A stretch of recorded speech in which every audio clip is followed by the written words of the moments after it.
The word jihad is mentioned in the Quran about 41 times. The words mercy, peace, and compassion are mentioned about 355 times. Yes, come in. Come on in, Riaz. Sit down, please.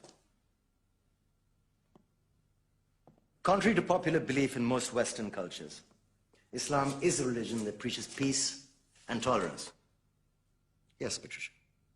If Islam truly is a religion that preaches peace, then how come the world's most troubled spots, the West Bank, Afghanistan, Pakistan, Iraq, they're all plagued with Islamic terrorism? Well, that depends on your definition of terrorism. Some might argue that the U.S. invasions of countries like Iraq and Afghanistan are also acts of terrorism. No, those were acts of war to get rid of despotic regimes. Or a means of getting at a country's oil.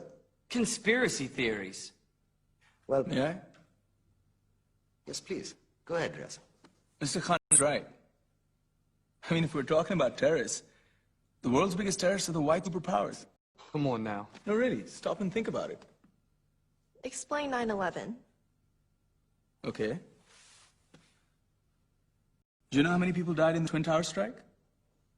Around 3,000. And do you have any idea how many people died in the bombing of Afghanistan? Take a wild guess. More than 15,000 people died. And that's just conservative figures.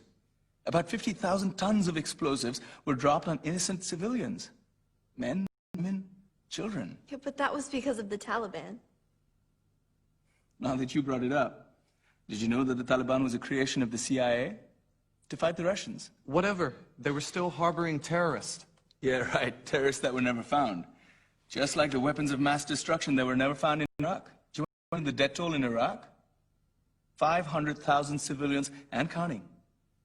And what do Britain and America say when they don't find these weapons? It's simple. They just say sorry.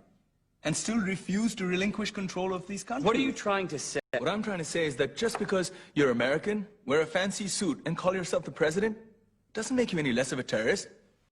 I'm saying that if you don't stop meddling in other people's countries, you face a backlash. If Muslims like you feel, then why don't you get out of our country? We will. As soon as you promise to leave ours.